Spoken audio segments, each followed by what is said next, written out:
Shalom semua, diberkatilah setiap anak-anak yang rindu akan perkataan Tuhan sehari-hari dalam hidup kita. Amin. Saat ini saya kembali mau membagi manisnya roti hidup dari Bapa kita yang baik, dari Mazmur 43 ayat 1 sampai 2 dulu ya. Ayat 1. Berilah keadilan kepadaku ya Allah, dan perjuangkanlah perkaraku terhadap kaum yang tidak saleh. Luputkanlah aku dari orang penipu dan orang curang. Amin. Ayat 2. Sebab Engkaulah Allah, tempat pengungsianku. Mengapa engkau membuang aku? Mengapa aku harus hidup berkabung di bawah impitan musuh? Jadi di sini dari ayat 1 itu tadi bagus, ketika ada masalah, ketika ada orang yang gak baik, meminta pertolongan dan keadilan dari Tuhan. Dan menyatakan malah Tuhan tempat perlindungan. Tapi dibarengi dengan malah seperti menyalahkan Tuhan atas keadaan dengan bertanya, kenapa engkau membuang aku? Kenapa hidupku berkabung di bawah impitan musuh? Jadi Tuhan juga bingung, kamu mau minta tolong atau mau marahin aku? Tuhan bisa nganggap kayak gitu. Jadi mari kita jangan menjadi pribadi yang hanya terus meminta pertolongan dari Tuhan, tapi searah dengan meminta pertolongan bersamaan dengan sungut-sungut. Karena kalau kita dibarengi dengan sungut-sungut, itu berarti kita gak menghormati Tuhan pertama. Kedua, sama aja kita gak percaya kalau Tuhan selalu merancangkan yang terbaik. Rancangannya damai sejahtera, penuh pengharapan, dan Tuhan punya kuasa untuk menolong kita. Tapi kan sering sekali dalam kehidupan sehari-hari, karena manusia pada umumnya baper kan, terbawa perasaan, dan terlalu mengasihi diri sendiri, meratapi diri sendiri ketika mengalami tantangan atau proses. Jadi ini cerminan manusia pada umumnya, saya juga demikian, yang membuat kita menjaga bibir dan pikiran kita supaya tidak bersungut-sungut.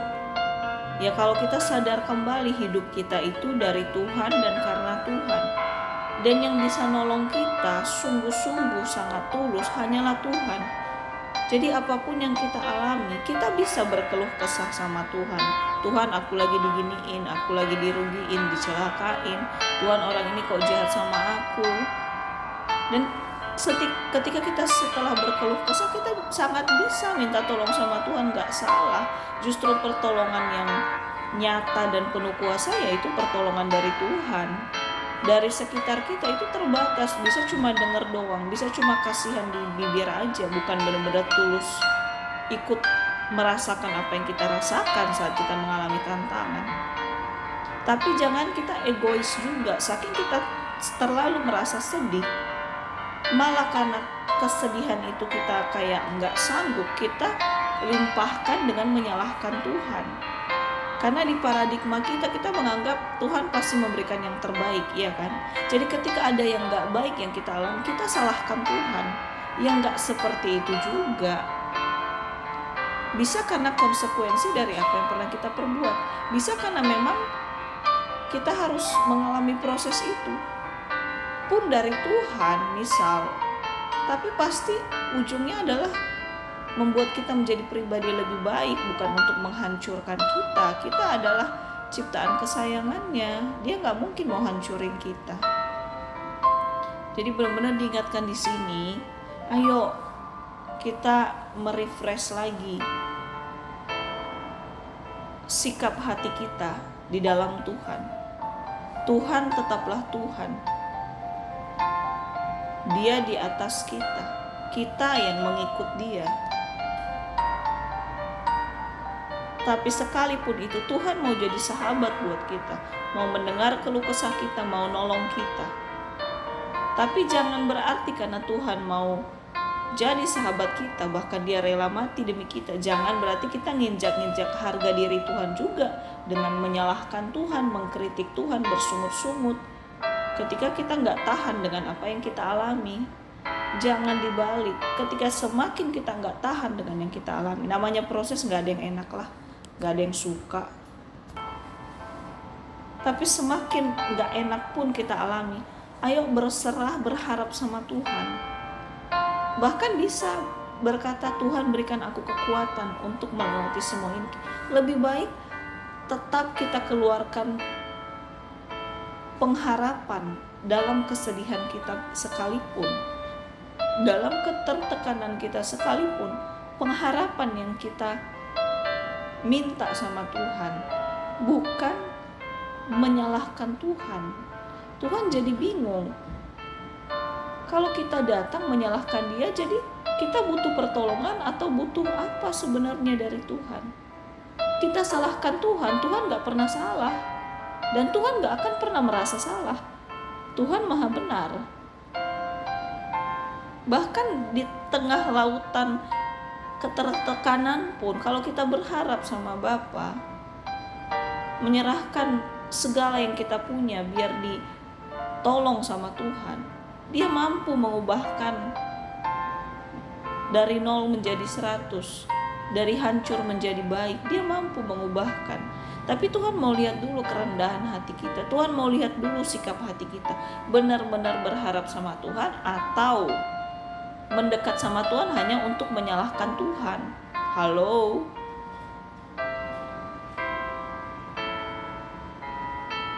Kalau Tuhan orang biasa udah diusir kita jauh-jauh.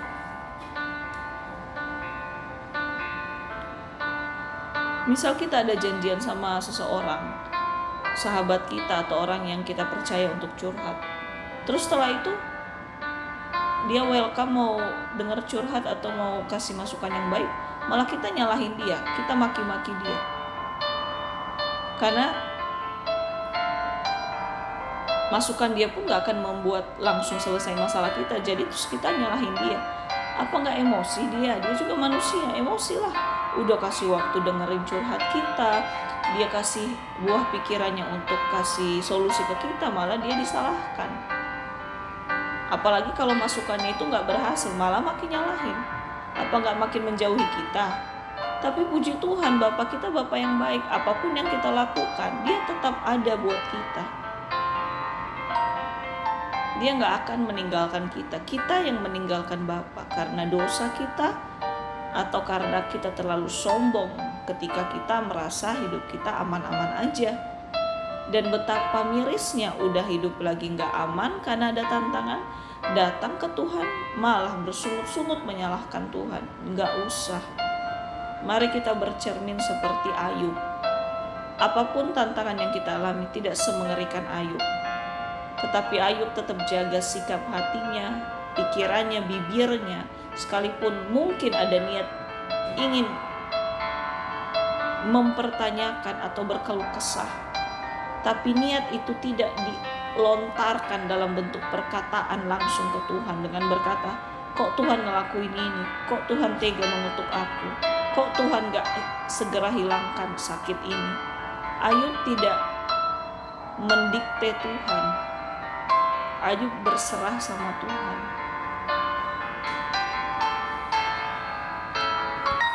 Jadi puji Tuhan, kita diingatkan lagi melalui ayat ini, ayo berserah, berharap, dan tetap menghormati Tuhan.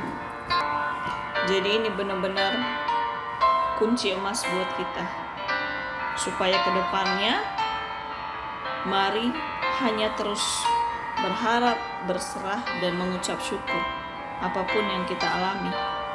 Dalam ucapan syukur, di situ kuasanya nyata buat kita semua. Amin. Di ayat 3, suruhlah terangmu dan kesetiaanmu datang, supaya aku dituntun dan dibawa ke gunungmu yang kudus dan ke tempat kediamanmu. Jadi di sini bisa diartikan Mari tidak menjadikan Tuhan sebagai objek yang kita kendalikan untuk terus memenuhi apa yang kita mau. Karena Tuhan kita bukan mesin ATM, bukan seolah-olah seperti mesin ATM yang kita mau apa kita pencet keluar. Bukan kita yang mengendalikan Tuhan, Tuhan yang mengendalikan hidup kita. Dan Tuhan berkuasa di atas segalanya. Jangan menyalahartikan hubungan dekat yang Tuhan kasih ke kita, yaitu Bapa dan anak atau sahabat. Jangan malah memposisikan Tuhan seperti anak buah kita yang ngikutin apa yang kita mau. Ketika pun Tuhan berikan apa yang kita harapkan, dia itu karena mengasihi kita, bukan karena kita bos dan Tuhan kacung. No, jangan kebalik. Karena di sini dikatakan, suruhlah terangmu dan kesetiaanmu datang, supaya aku dituntun dan dibawa ke gunungmu yang kudus dan ke tempat kediamanmu. Halo, kalau kita mau datang ke Tuhan, ya datang dengan kerendahan hati, dengan ketulusan, dengan membereskan. Jadi jangan lucu lah ya dalam keseharian kita.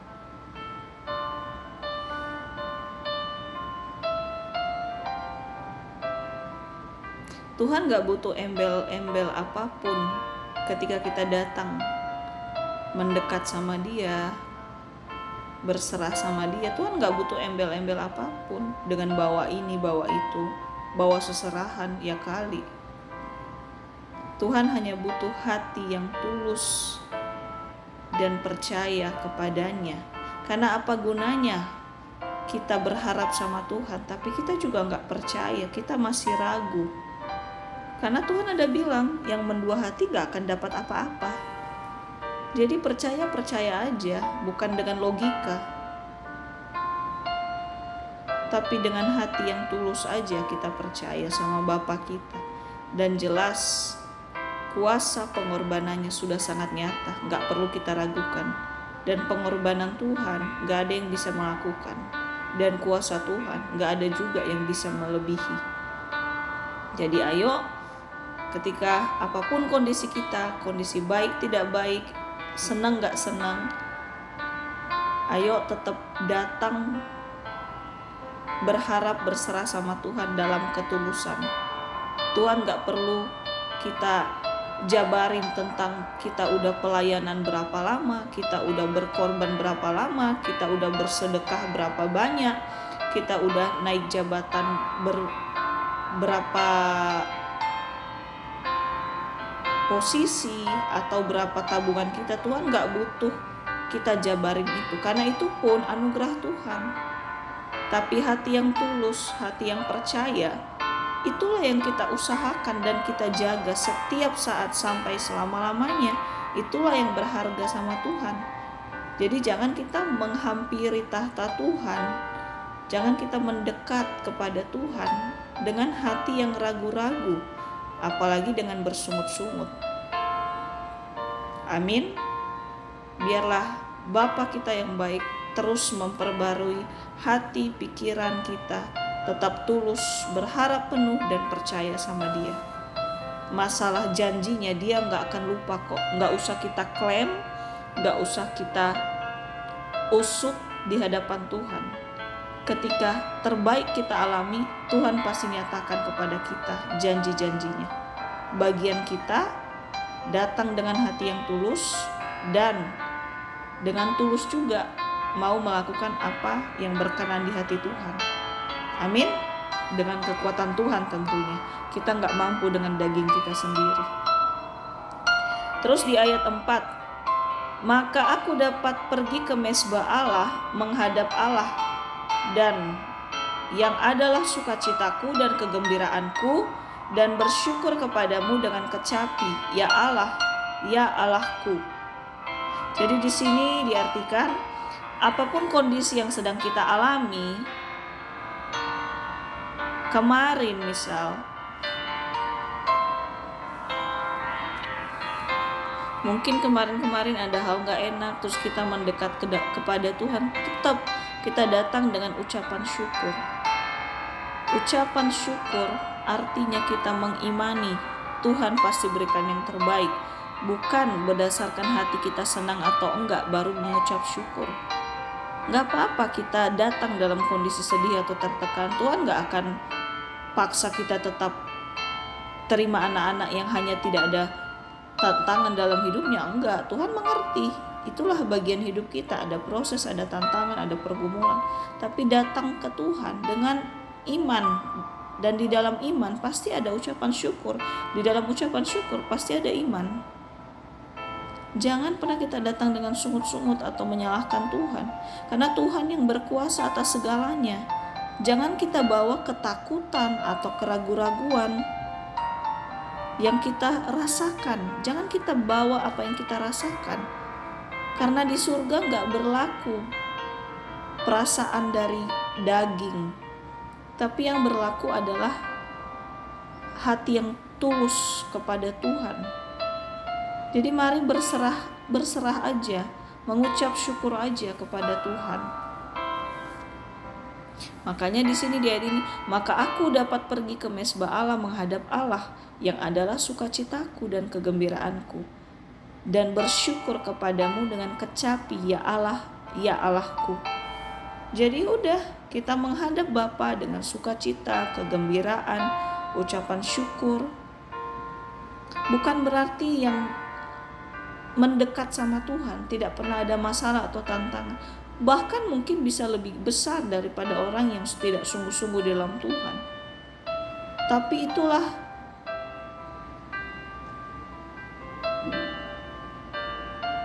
keunikan dari setiap anak-anak yang melekat sama Tuhan. Semakin besar tantangan, semakin besar juga kita alami. Jadi mari kita terus datang ke Tuhan dengan ucapan syukur, iman, dan pengharapan yang tidak henti-hentinya. Amin. Ayat 5. Mengapa engkau tertekan, hai jiwaku, dan mengapa engkau gelisah di dalam diriku? Berharaplah kepada Allah, sebab aku bersyukur lagi kepadanya, penolongku dan Allahku. Wow, puji Tuhan ya. Jadi di ayat ini diingatkan lagi kunci menghadapi segala sesuatu yang tidak diharapkan atau enggak enak yang kita rasakan atas proses itu, ya hanya dengan tetap berharap penuh sama Tuhan, sama Bapa kita. Karena hanya di dalam Tuhan ada jawaban terbaik, ada pertolongan terbaik untuk hidup kita. Jadi kita bisa ngecek kalau pikiran kita, hati kita, kondisi kesehatan kita pun sedang tertekan, sedang drop. Ayo kita berharap sama Tuhan, itulah kuncinya. Ayo perkatakan sesuai kebenaran. Kalau sakit ya oleh bilur-bilur darah Tuhan sembuh. Kalau sedang tertekan, Tuhan bilang Tuhan gak akan ninggalin. Tuhan dekat dengan yang hancur hatinya. Jadi kuncinya dalam ketertekanan apapun, tetap berharap sama Tuhan. Masalah bagaimana itu bisa selesai dan kapan itu benar-benar selesai, Tuhan yang tahu waktu-waktu terbaik. Jadi bagian kita terus berharap, terus datang dalam ucapan syukur, terus menjaga juga sikap hati pikiran kita, tetap menghormati Tuhan. Sekalipun Tuhan udah memberikan segalanya sama kita, Tuhan tetaplah Tuhan, bukan di bawah kita, apalagi kacung kita. Dan Tuhan bukanlah mesin ATM yang kapanpun kita pencet apa yang kita mau Tuhan harus berikan. No, kita yang dicipta, kita diselamatkan, dan kita yang ditolong sama Tuhan. Bagian kita berserah penuh, berharap penuh, bersyukur penuh, dan bersukacita penuh. Amin. Tuhan Yesus memberkati kita semua. Biarlah setiap hari semakin kita rindu akan kebenarannya dan menjadi kekuatan kita selalu. Damai sejahtera buat kita semua. Haleluya. Amin.